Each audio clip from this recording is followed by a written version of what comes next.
नमस्कार दोस्तों। राहुल गांधी ने यूं ही नहीं कहा था कि ईडी के सोर्सेस से उन्हें पता चला है कि उनके यहां ईडी का छापा पड़ने वाला है, और उन्होंने कहा था ईडी की टीम का चाय और बिस्कुट के साथ स्वागत है, हम उन्हें स्वागत करते हैं। हिंडनबर्ग ने भी यूं ही नहीं कहा कि भारत में कुछ बड़ा होने वाला है और देश के अंदर तमाम मानदंड यूं ही नहीं बदले जा रहे हैं, उसमें भी एक साजिश है। नरेंद्र मोदी से महंगाई कंट्रोल नहीं हो रही है, इसलिए अब मोदी महंगाई के आंकड़ों को कंट्रोल करने की साजिश रच रहे हैं। खबर है कि महंगाई जिस आधार पर मापी जाती है उसे ही बदलने की साजिश है। समझिए कैसे। एक टोकरी है जिसमें आप महीने भर में जितना खर्च करते हैं वो सारा सामान है। इस टोकरी को सीपीआई बास्केट कहा जाता है। इसमें खाने पीने का सामान, शिक्षा का खर्च, आपके घर का खर्च, इसी तरह के तमाम खर्च को जोड़कर ये टोकरी बनी है। मोदी सरकार की साजिश है कि इस टोकरी में से खाने पीने के सामान को हटा दिया जाए। इससे होगा ये कि आप खाने पीने के सामान पर खर्च करेंगे, लेकिन महंगाई के आंकड़ों में वो दर्ज नहीं होगा। समझ गए मोदी का ये खेल? ये सब मैं क्यों कह रहा हूं, वजह साफ है। राहुल गांधी को खत्म करने की साजिश रची जा रही है, और यह साजिश कोई और नहीं, आरएसएस, बीजेपी, नरेंद्र मोदी, अमित शाह और उनके चाइना, अमेरिका और दूसरे कंट्रीज में बैठे लोग मिलकर के रच रहे हैं। इसके लिए एक बड़ा खेल चल रहा है। आपको याद होगा 2012 का वह वक्त जब सुब्रमण्यम स्वामी ने दिल्ली की एक अदालत में एक परिवाद दाखिल किया था। परिवाद जिसका कोई बहुत बड़ा मतलब नहीं होता है, वह दाखिल किया था और कहा था नेशनल हेराल्ड में बड़ा घोटाला हुआ है और राहुल गांधी, सोनिया गांधी और उनके साथियों ने मिलकर के वहां की संपत्तियां और जाने की क्या क्या कब्जा कर लिया है, अवैध तौर से मनी लॉन्ड्रिंग की है, इस तरह के आरोप लगाए। बहरहाल कांग्रेस पार्टी की सरकार थी, कांग्रेस की पार्टी ने कभी भी किसी भी आरोप को नकारा नहीं, सदैव जांच के आदेश दिए, जांच हुई और जांच होकर के जब तक आती तब तक इसी को आरोप बना के तमाम तरह के और आरोप लगा के गांधी नेहरू परिवार को बदनाम किया गया, मनमोहन सिंह की सरकार को बदनाम किया गया। और जितने आरोप लगाए गए, चाहे 2G स्कैम का लगाया गया वो झूठा साबित हुआ, चाहे लगाया गया हो कोल स्कैम, चाहे लगाया गया हो रेल गेट, चाहे जो जो आरोप लगाए गए सब झूठे साबित हुए। कॉमनवेल्थ से लेके सब, हर एक में नरेंद्र मोदी सरकार में ही क्लीन चिट मिली है, अदालतों ने दी है। उसके बाद जब नेशनल हेराल्ड केस में भी सीबीआई ने और ईडी ने दोनों ने केस बंद कर दिया, तब नरेंद्र मोदी ने कानून बदला और 2018 में, और फिर से उसके बाद में वो ईडी को केस सौंपा गया और ईडी ने राहुल गांधी से 55 घंटे पूछताछ की, उनकी मां से 3 दिन पूछताछ की, उनके बहन बहनोई और सबसे पूछताछ हुई, उनके पार्टी के राष्ट्रीय अध्यक्ष से लेके सबसे पूछताछ हो चुकी, कुछ नहीं निकला है। तब आपको याद होगा तमाम मामलों को लेकर के राहुल गांधी के खिलाफ मानहानि के मुकदमे दायर करने की बाढ़ सी आ गई। भारतीय जनता पार्टी का, आरएसएस का कोई भी नेता कहीं भी उनके खिलाफ मानहानि के मुकदमे करता। सब कुछ करने के बावजूद राहुल गांधी नहीं डरे और लड़ते रहे।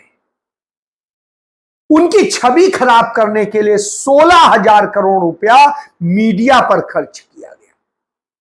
वो उन पूंजीपतियों से खर्च कराया गया जो आज जिनका 18 लाख करोड़ रुपया माफ किया जा चुका है। इसके अलावा तमाम मुनाफे दिए गए, जिससे आज वो रोज दिन दूनी रात चौगनी स्पीड से नहीं, हर घंटे हर मिनट के हिसाब से वो बढ़ रहे हैं और रोजाना हजारों हजार करोड़ रुपए कमा रहे हैं, चाहे वो गौतम अडानी हो या अंबानी हो या कोई और हो।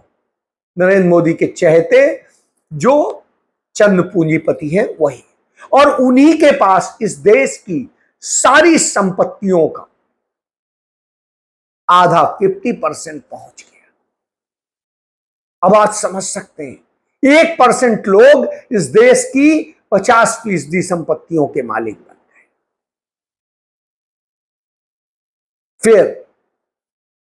फिर भी आरोप, इतने सालों में कुछ नहीं निकाल पाए तो भी उन्हें सजा कराई तो मानहानि के मामले में।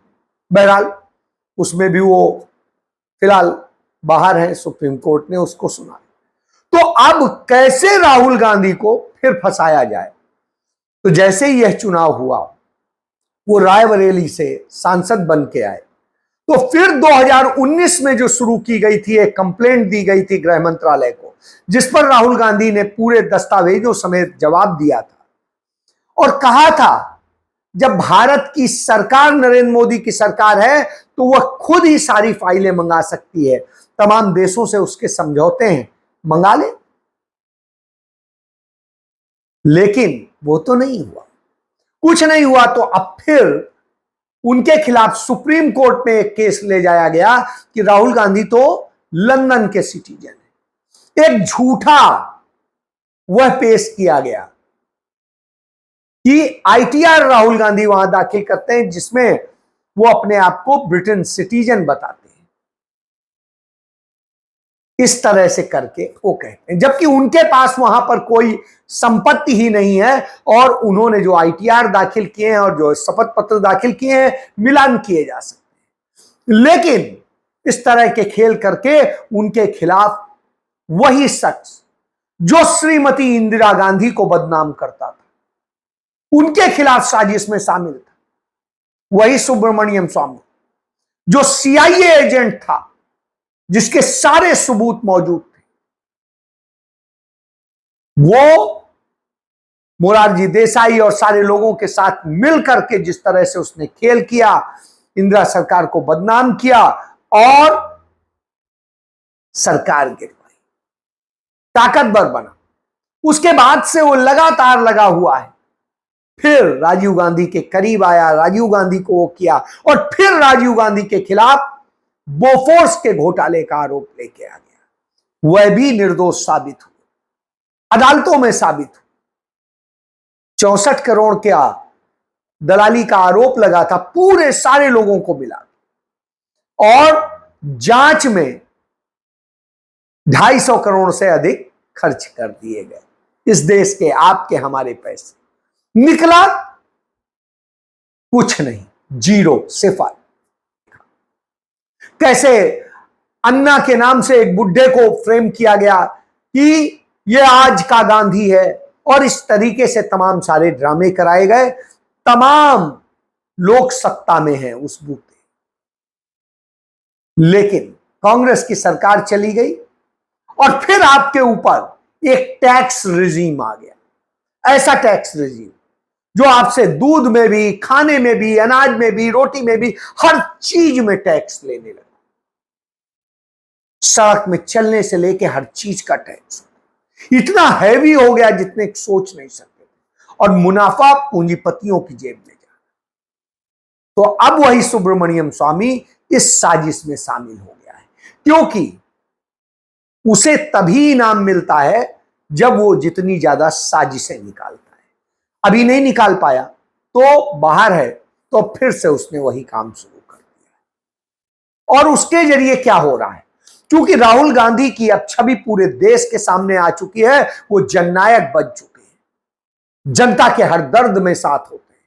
तो अब कैसे उनकी छवि को फिर से बट्टा लगाया जाए और किस तरीके से उन्हें खत्म करने की दिशा में, इस परिवार को खत्म करने की दिशा में काम किया जाए।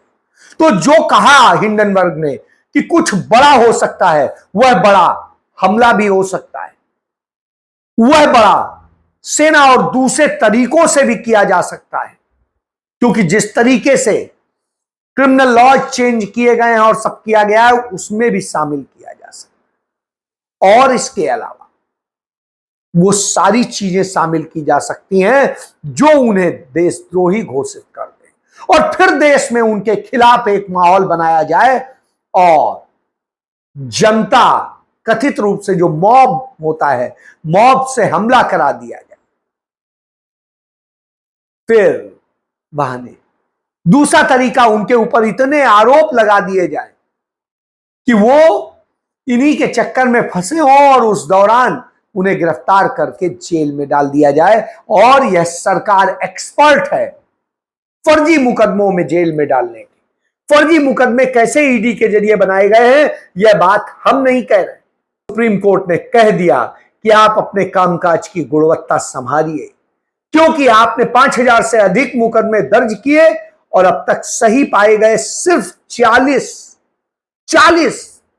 बाकी सब झूठे, यानी 5000 मुकदमे झूठे पाए गए। कैसे पाए गए हैं यह भी बताता हूं। झारखंड के मुख्यमंत्री हेमंत सोरेन को गिरफ्तार किया था, 5 महीने जेल में रखा, रिमांड पर लिया, ईडी की रिमांड पर लिया, जुडिशियल रिमांड पर लिया, सब कुछ किया, कोई जमानत नहीं हुई, कोई सुप्रीम कोर्ट में भी सुनवाई नहीं हुई। और आरोप क्या थे? सारे मनगढ़ंत थे। और यह बात मैं नहीं कहता हूं, यह बात हाई कोर्ट ने अपने बेल के ऑर्डर में कही है, यह किसी और के मामले में उसने नहीं कही।